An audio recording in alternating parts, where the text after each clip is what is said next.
Na véspera do julgamento do TSE, o ex-presidente Jair Bolsonaro se reuniu com aliados na Alesp aqui em São Paulo, na Assembleia Legislativa de São Paulo. Vamos conversar com o Daniel Lian, porque ele tem mais informações. Oi, Lian, bem-vindo. Boa tarde a você. Oi, Piotr. Boa tarde a você, boa tarde a todos. Isso mesmo, o ex-presidente da República, Jair Bolsonaro, está aqui na capital paulista, em São Paulo, e esteve na Assembleia Legislativa do Estado. E a perspectiva, a expectativa de Bolsonaro para a retomada do julgamento de amanhã é boa. Bolsonaro, inclusive, aguarda por jurisprudência. Segundo ele, novas provas não poderão ser agregadas sobre as provas originais. Isso, inclusive, é o entendimento da defesa do ex-presidente. Expectativa é um julgamento justo. 2 dias antes apenas conseguimos suspender o sigilo da nossa defesa. O advogado, o senhor Tarcísio, que já foi ministro do TSE, fez uma defesa muito boa, em cima de fatos, e nós esperamos que siga a jurisprudência de 2017, onde não se aceitou agregar mais nenhuma prova sobre a original. Espero que isso aconteça. Pois é, essa perspectiva de Jair Bolsonaro, inclusive o ex-presidente da República citou uma posição do ministro do Supremo Tribunal Federal, Gilmar Mendes, ainda quando presidente do Tribunal Superior Eleitoral, de que o TSE não tem o papel de cassar mandatos. Quando se fala em 2017, lembra do Gilmar Mendes, que presidiu o TSE naquele momento. O julgamento era a chapa Dilma Temer. Dilma, no ano anterior, tinha sido cassada, mas, como era chapa, era a manutenção do senhor Michel Temer na presidência da República. O voto de Minerva foi dele.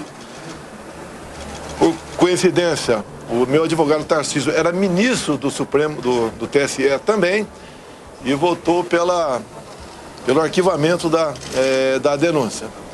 E o Gilmar falou naquele momento lá que o TSE a Justiça Eleitoral não podia existir para cassar mandatos, muito menos de presidente.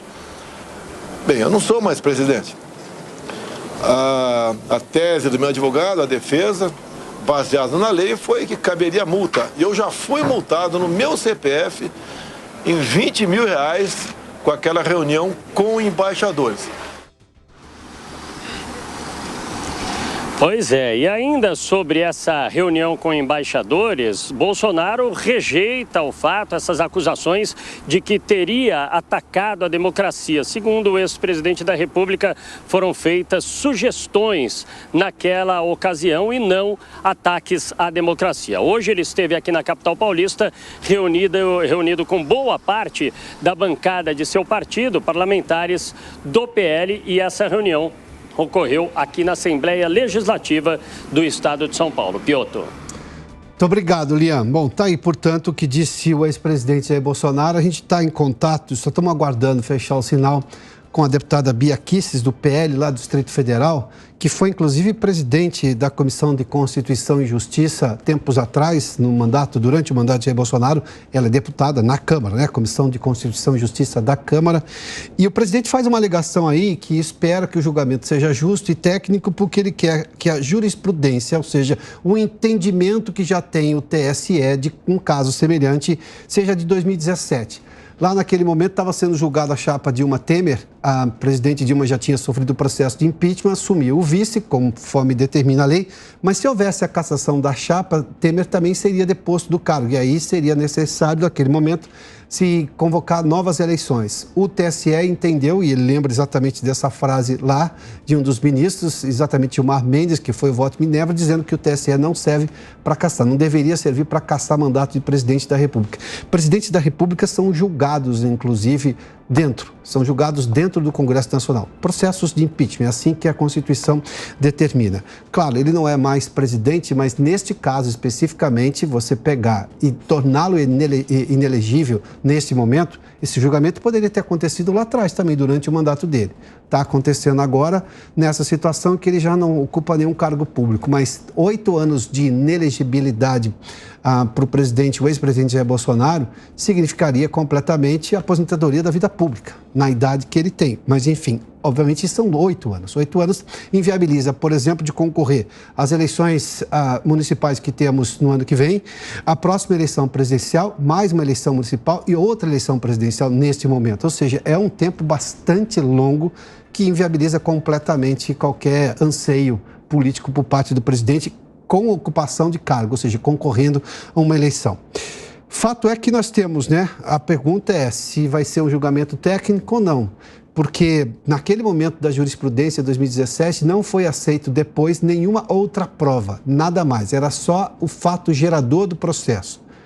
E neste caso, a acusação, a reclamação que faz a defesa do ex-presidente Jair Bolsonaro é que se tornou quase que um inquérito do fim do mundo. Cabe tudo e não acaba nunca, né? Aquela coisa toda, ele se coloca novas informações, novos processos, novas declarações, tudo envolvendo o ex-presidente Jair Bolsonaro. E por que seria, digamos, uma inelegibilidade? Não apenas a multa, que é outro questionamento que ele fez menção de agora há pouco aí, fez questão de dizer. Bom, já temos a Bia Kicis, senão a gente retoma daqui a pouquinho. Já temos então a deputada Bia Kicis conosco lá em Brasília. Deputada, seja bem-vinda. Boa tarde, senhora. Obrigada, muito obrigada. Prazer estar aqui com vocês. Deputada, vamos lá. O presidente fez menção agora, o ex-presidente Jair Bolsonaro, que ele espera que a jurisprudência de 2017 seja o entendimento do TSE nesse julgamento dele, que pode, digamos, torná-lo inelegível por 8 anos. E ele faz menção de, lá em 2017, no julgamento da chapa Dilma Temer, não foi aceita nenhuma outra inclusão de qualquer outra prova, de qualquer outra informação, qualquer outro caso. Foi julgado apenas o caso original do processo. E naquele entendimento não se entendeu por não cassar a chapa, Michel Temer continuou presidente. A gente teve recentemente no Supremo Tribunal Federal, aliás, a frase do ex-ministro Marco Aurélio Mello, o inquérito do fim do mundo, que cabe tudo a qualquer momento, sem que os trâmites jurídicos sejam obedecidos. A senhora teme que isso aconteça no TSE também? Sim, eu temo que isso aconteça. Infelizmente, nós vivemos um momento de muita insegurança jurídica, e o que a gente assiste é os processos sendo julgados pela capa, ou seja, de acordo com quem é o investigado, quem é o réu. Isso é muito complicado, né, quando a gente vive numa chamada democracia, não é? Em que as pessoas confiam ou esperam poder confiar na justiça.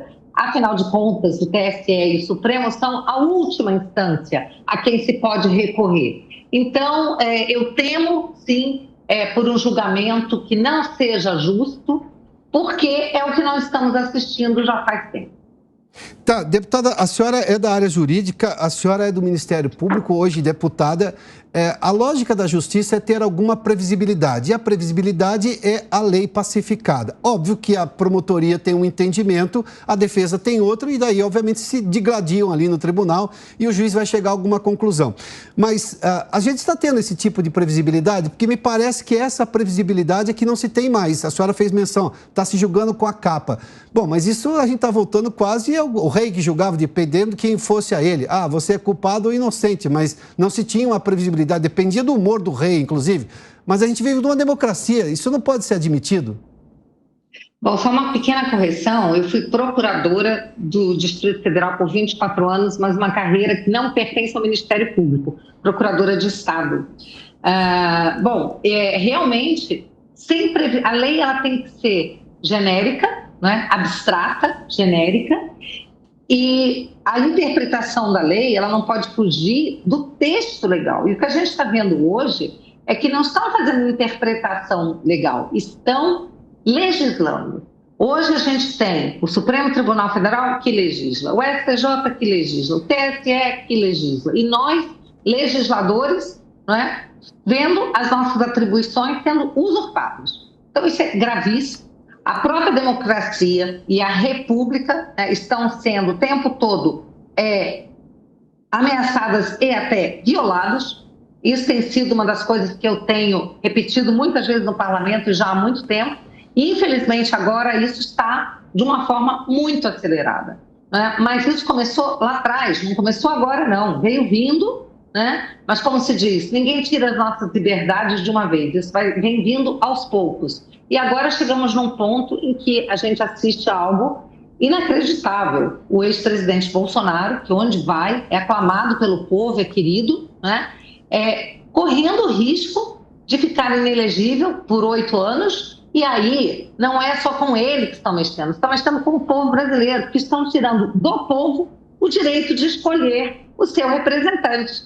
Além dele, diversos parlamentares, deputados, senadores também correm o mesmo risco, porque agora não precisa mais de lei para você caçar, para você tornar inelegível, né? Fica de acordo com a vontade do julgador. Tá, e na sua opinião, por que o parlamento demora a reagir a essa situação? Eu vou lembrar de alguns casos aqui, até em benefício da Câmara. A Câmara votou 2 situações daqueles decretos do saneamento, do retrocesso propostos pelo governo Lula. A Câmara foi lá e se manifestou. O marco temporal, a Câmara foi lá e se manifestou entendimento em relação apenas à Constituição, a data da Constituição para reconhecer território indígena. Só que tudo para no Senado e não avança. Isso é seríssimo, porque a Câmara tem feito pelo menos o seu papel, pelo menos em parte. Não em tudo como deveria, mas pelo menos em parte. Mas, infelizmente, o Senado, né, ele está totalmente, parece que, não sei, se refém, de joelhos, como é que a gente pode falar sobre isso? Mas o fato é que medidas importantíssimas, como o marco temporal, que eu diria que é uma das leis mais importantes para votarmos agora, muito mais importante do que reforma tributária, de qualquer coisa, né? É o marco temporal. Porque se o Senado não votar o que a Câmara votou e o Supremo vier a decidir, desconsiderando a Constituição como o marco temporal, né, limite para que se possa demarcar terras indígenas, o que vai acontecer é que qualquer pessoa pode ter a sua propriedade privada, né, expropriada pelo Estado. Vão dizer, aqui era terra de índio lá atrás, então você vai perder a sua casa, seja ela urbana ou rural, tá? E você não vai ter direito a nada, sequer a uma indenização. A situação é muito grave. Nós temos, por exemplo, bairros inteiros, como Leblon, Ipanema, aí em São Paulo também, que podem simplesmente ser considerados terras de povos originários e serem expropriados. Então, isso é gravíssimo e o Senado, infelizmente, não está fazendo seu papel, e eu creio que um dos problemas que nós temos é essa história, né, dos prês e contrapesos, esse sistema, ele não está funcionando, porque você tem senadores fiscalizam o trabalho dos ministros e os ministros investigam e julgam os senadores. Então, eu acho que fica uma coisa assim, ninguém mexe com ninguém e a gente se protege. Isso é muito ruim, é preciso mexer nisso. Uma das soluções para isso é acabar com o foro privilegiado. Nós temos que tirar a competência criminal, penal do STF, tirar de lá. Ou passa para o STJ, ou vai para os tribunais dos estados, mas o fato é que você não pode ter senador fiscaliza ministro do Supremo, ministro do Supremo julga senador, e aí ninguém mexe com ninguém. Agora são 4h36, nós estamos conversando com a deputada federal pelo PL do Distrito Federal, a deputada Bia Kicis.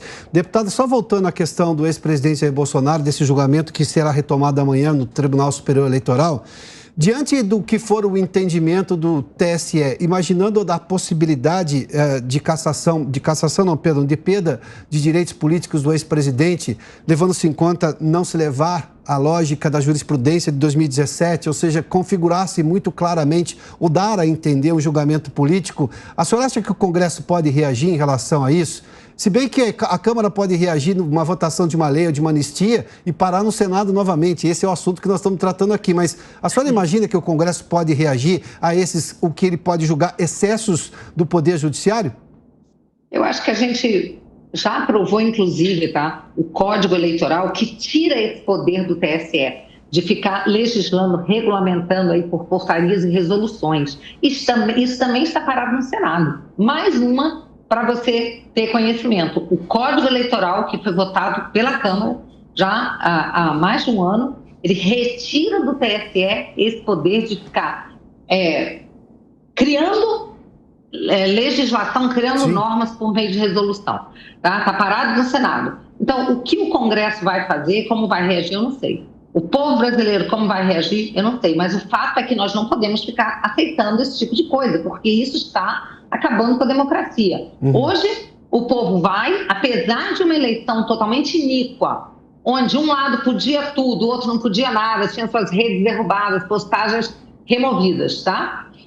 Apesar disso, vários conservadores foram eleitos. E se o TSE resolver caçar os conservadores, caçar os deputados e senadores de direita, né? Deixar só centro e esquerda, não precisa caçar todos, mas se caçar 20, 30, já está mexendo completamente com a configuração política, né? E tirando do povo o direito de escolher. Então, algo precisa ser feito e isso é urgente, especialmente resgatar as atribuições prerrogativas do legislativo, porque só assim você devolve o poder ao povo. Tá, deputada, um último questionamento. Muitos senadores eu tenho ouvido aqui sobre essa situação, senadores da oposição que têm reclamado dessa demora de Rodrigo Pacheco, que tem prerrogativas como presidente de pautar o Senado e colocar projeto ou não em votação. Eles dizem que é necessário que o povo volte às ruas, mas aí eu vou lhe fazer um questionamento. A senhora acha que as pessoas, elas têm, não é coragem elas têm, mas elas não têm um medo danado de, por exemplo, serem punidas depois de tudo que aconteceu? Independentemente de se for ou não violento. Se for violento, tudo bem, tem lei para isso, mas a gente teve uma série de manifestações pacíficas, o país se transformou por manifestações pacíficas desde 2013 até agora, especificamente falando dessas manifestações, essas transformações vieram desse movimento muito mais pacífico do que qualquer outra coisa. Só que hoje a senhora não acha que as pessoas têm receio de voltar justamente às ruas, levando-se em conta o que aconteceu, não somente no dia 8 na parte ruim, eu digo na prisão de quase que generalizada de todas as pessoas que estavam lá, agora são 4h40. Sim, as pessoas temem, e não é sem razão, até porque nós temos ainda muitas pessoas presas, e eu creio que essas prisões, elas servem como um recado mesmo, né? E também a gente tem visto que a esquerda tem avançado aí numa tentativa de recuperar as ruas. Aqui em Brasília a gente tem visto algumas manifestações da esquerda, e quando se trata da esquerda, tudo pode, né? Não há limite, tudo é possível, ruas são fechadas para que eles possam se manifestar, a gente não consegue nem chegar até o Congresso, então há uma certa proteção. E as pessoas estão temerosas, sim, só que nós temos que nos organizar. Também não adianta ir um para a rua aqui, outro ali, nós precisamos de ter uma pauta que una as pessoas, tá? Uma pauta que nos mobilize, e nós precisamos de organização. Então, eu acho que não cabe, né, sair uma pessoa chama para cá, outra chama para lá, nós precisamos nos conversar. A direita precisa conversar, a direita precisa se organizar. E aí sim, eu creio que vai chegar um momento, e não está longe de forma alguma, de nós voltarmos às ruas, porque isso é fundamental. E nós temos que pensar quais são os nossos meios de ação. Não existe poder sem meio de ação. Então nós temos que ver quais são os nossos meios de ação e buscarmos esses meios de ação para que a gente possa ter êxito. Deputada Bia Kicis, muitíssimo obrigado pela gentileza de nos atender aqui. Boa tarde à senhora, hein?